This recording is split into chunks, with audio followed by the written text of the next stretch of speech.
Olá pessoal, devido à situação aí, do coronavírus, esse distanciamento, essa quarentena, nós estamos, nós professores estamos adaptando aí a nossa forma de lecionar, de dar aula, e hoje vou trabalhar com vocês com a videoaula, feita aqui na sala de casa mesmo, então perdoe qualquer coisa, qualquer barulho, mas é com o maior carinho que nós estamos fazendo isso com vocês, beleza? Então vamos lá. Seguindo aí a questão do livro didático, hoje nós vamos trabalhar a análise sintática, mais especificamente os tipos de sujeito. Bacana? Então, só para conhecer um pouquinho do que é a análise sintática, a análise sintática, pessoal, trabalha com os termos da oração, com a estrutura de uma oração. Essa estrutura, ela geralmente não, a estrutura toda é baseada no verbo e no nome. Então, nós temos termos relacionados ao verbo, por exemplo, objeto direto, objeto indireto, adjunto adverbial, e termos relacionados ao nome, o complemento nominal, o adjunto antinominal, beleza? Mas isso aí nós vamos estudar lá pra frente. O que eu quero que vocês entendam? Essa estrutura, ela tem como núcleo o verbo, o núcleo verbal, e o nome, o núcleo nominal. Então vamos fazer umas atividades aqui, só para a gente poder refletir um pouquinho sobre isso, que vai nos ajudar lá na frente, quando estivermos identificando os tipos de sujeito. Então, olha aqui, um livro de vocês aí, esse exercício do livro de vocês, na página 53, volume 9, diz o seguinte: sabendo que os pontos de partida, núcleos, para a análise são o substantivo e o verbo, identifique os termos nucleares em cada uma das frases abaixo. Então, o que está pedindo aqui? Que vocês identifiquem nas orações, nas frases ali, abaixo, os termos nucleares, ou seja, o núcleo. Sabemos que o núcleo é sempre o nome e o verbo, beleza? Então dá uma pausa, pausa o vídeo aí, dá uma pausazinha aí, e aí vocês vão procurar os núcleos dessas orações. Sabendo que se for uma oração, tem verbo e o verbo é um núcleo. Bacana? Dá uma pausa, identifiquem e depois que vocês voltarem ao vídeo, a gente tem a resposta, beleza? Então vamos lá. Sabendo que os pontos de partida, núcleos, para análise são o substantivo e o verbo, identifique os termos nucleares em cada uma das frases abaixo. As maiores conquistas dos homens desafiam as nossas limitações ancestrais. Eu sempre falo para o pessoal o seguinte: procure sempre identificar nas orações o verbo. Achou o verbo, vocês acham depois o sujeito. Depois que achou o sujeito, aí vocês vão achar os complementos verbais. Então, a dica é sempre o seguinte: procure o verbo, identifique o sujeito, depois procure o quê? Os complementos verbais. Bacana? Então, olha aqui. O que desafiam as nossas limitações ancestrais? As maiores conquistas dos homens. Dentro desse meu sujeito, as maiores conquistas dos homens, qual é o termo nuclear? Ou seja, qual é o núcleo? Conquistas. Desafiam é o verbo. É um núcleo. Desafiam o quê? As nossas limitações ancestrais. Dentro desse meu objeto, as nossas limitações ancestrais, qual é o meu núcleo? Limitações. Então ficaria o quê? Conquistas, desafiam, limitações. Ok? Certas publicações semanais defendem muitos interesses suspeitos. Qual que é o verbo? Defendem. Então ele já é um núcleo. O que defendem muitos interesses suspeitos? Certas publicações semanais. Meu sujeito. Dentro desse meu sujeito, qual é o meu núcleo? Publicações. Defendem, já é um núcleo. Defendem o quê? Muitos interesses suspeitos. Dentro desse meu objeto, qual é o núcleo? Interesses. Partindo dessa observação aí, nós fizemos que os núcleos são sempre um verbo e os nomes. Observem aí a última. Seu infeliz discurso agressivo liquidou qualquer discussão pacífica. Parte do verbo. O que liquidou qualquer discussão pacífica? Seu infeliz discurso agressivo. Qual é o núcleo desse meu sujeito todo? Discurso. Liquidou o quê? Qualquer discussão pacífica. Liquidou é o verbo, portanto outro núcleo. Qualquer discussão pacífica é o meu objeto direto. Qual que é o núcleo desse objeto? Discussão. Então fica discurso, liquidou, discussão. Bacana? Então, sempre partindo dessas ideias aí, pessoal. Identifique o sujeito, identifique o verbo. Achou o verbo, procure identificar o sujeito. Para achar o sujeito é só perguntar o que, quem ou o qual, o qual, antes do verbo. Então, por exemplo, As maiores conquistas dos homens desafiam. O que desafiam? As maiores conquistas dos homens, né? Os professores estão gravando em casa.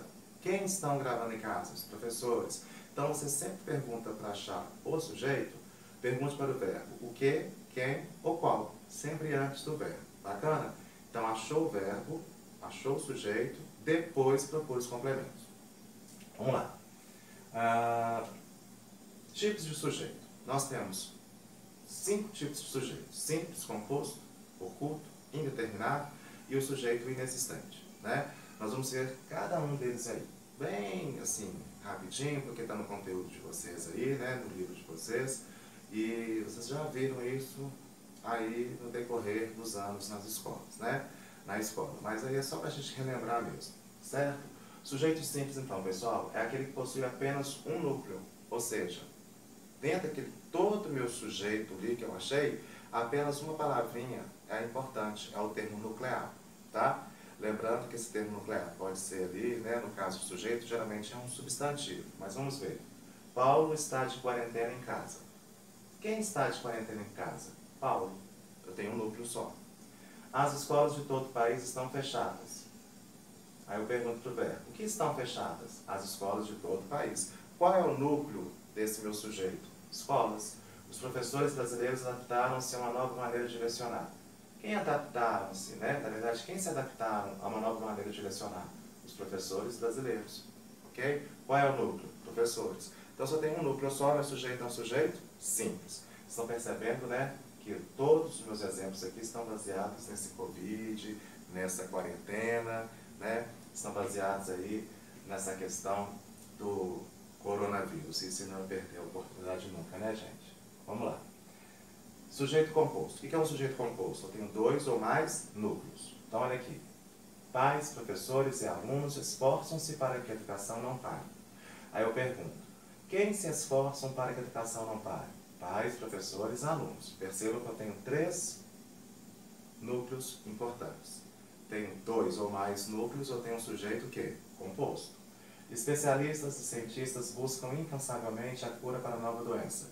Quem buscam incansavelmente a cura para a nova doença? Especialistas e cientistas. Vocês estão percebendo que eu sempre estou perguntando para o verbo quem, o que, qual, antes, né, do verbo para achar o sujeito. Bacana? Se eu tiver 2 núcleos ou mais, meu sujeito então vai ser um sujeito composto. Vamos lá. Sujeito oculto, elíptico ou desinencial. Gente, sujeito oculto, elíptico ou desinencial, ele não aparece na oração, né? Ele não está explícito na oração, mas pela desinência do verbo a gente consegue identificá-lo. Bacana? Então, olha aqui. Procure uma unidade de saúde em caso de suspeita. Quem é que procure? Você. Você procure. O verbo está no imperativo, né? Então, você procure. Fiz todos os exames solicitados. Aí você pergunta, quem fiz? Eu fiz. Né? O sujeito só pode ser o quê? Eu. Você não fala, tu fiz, ele fiz. Não, eu fiz. Então, sujeito, eu. Está oculto, não apareceu aqui não. Mas a gente sabe pela desinência do verbo que o sujeito é eu. Agiu conforme a orientação da Secretaria Estadual de Saúde. Quem agiu? Ele, ela. Bacana? Então, o sujeito oculto, elíptico ou desinencial é aquele que não aparece na oração, mas é facilmente identificado. Uma dica para vocês aí. Quando meu sujeito for oculto, elíptico ou desinencial, geralmente o verbo ele varia da primeira até a segunda pessoa do plural. Como assim varia, professor? Você vai ter eu, tu, ele, nós, vós. Tá certo? Então, por exemplo, se eu falar assim, estudo sempre, estudas sempre, estuda sempre. Beleza? Estudamos, estudais. Você consegue reconhecer quais são os sujeitos. Eu, tu, ele, nós, vós. Né? Agora, se eu coloco na terceira pessoa do plural, estudaram. Quem estudaram? Aí nós vamos ver que é um outro tipo de sujeito. Então fica a dica aí, pessoal. Se os verbos estiverem na primeira, segunda, terceira pessoa do singular, primeira ou segunda do plural, a gente fala que o sujeito, né, se não tiver lá explícito, o sujeito vai estar oculto, elíptico ou desinencial. Agora, se a oração estiver com o verbo na terceira pessoa do plural, possivelmente vai ser um sujeito indeterminado. Por que eu falo possivelmente? Porque se ele não estiver expresso no contexto, aí ele vai ser indeterminado. Uma coisa, por exemplo, falar assim, levaram as crianças para a escola. Quem levaram? Pode ser os pais, pode ser os irmãos, pode ser os professores. Bacana? Aí o sujeito vai estar indeterminado. Agora, se eu falo, os pais levaram a criança para a escola, o sujeito está o quê? Determinado. São os pais.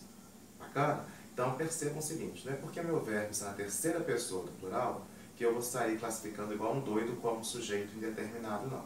Eu tenho que observar o seguinte, o meu sujeito está expresso ou não, quando o verbo estiver na terceira pessoa do plural. Então, observem aqui. Relataram mais um caso de Covid-19 em São Paulo. Quem relataram? Não tem sujeito expresso. O meu verbo está na terceira pessoa do plural. Então, pode ser qualquer pessoa, os médicos, os especialistas, os pesquisadores, eu não sei. Então, o verbo aqui na terceira pessoa do plural deixou meu sujeito o quê? Indeterminado. Suspenderam as aulas por motivo de saúde pública. Quem suspenderam?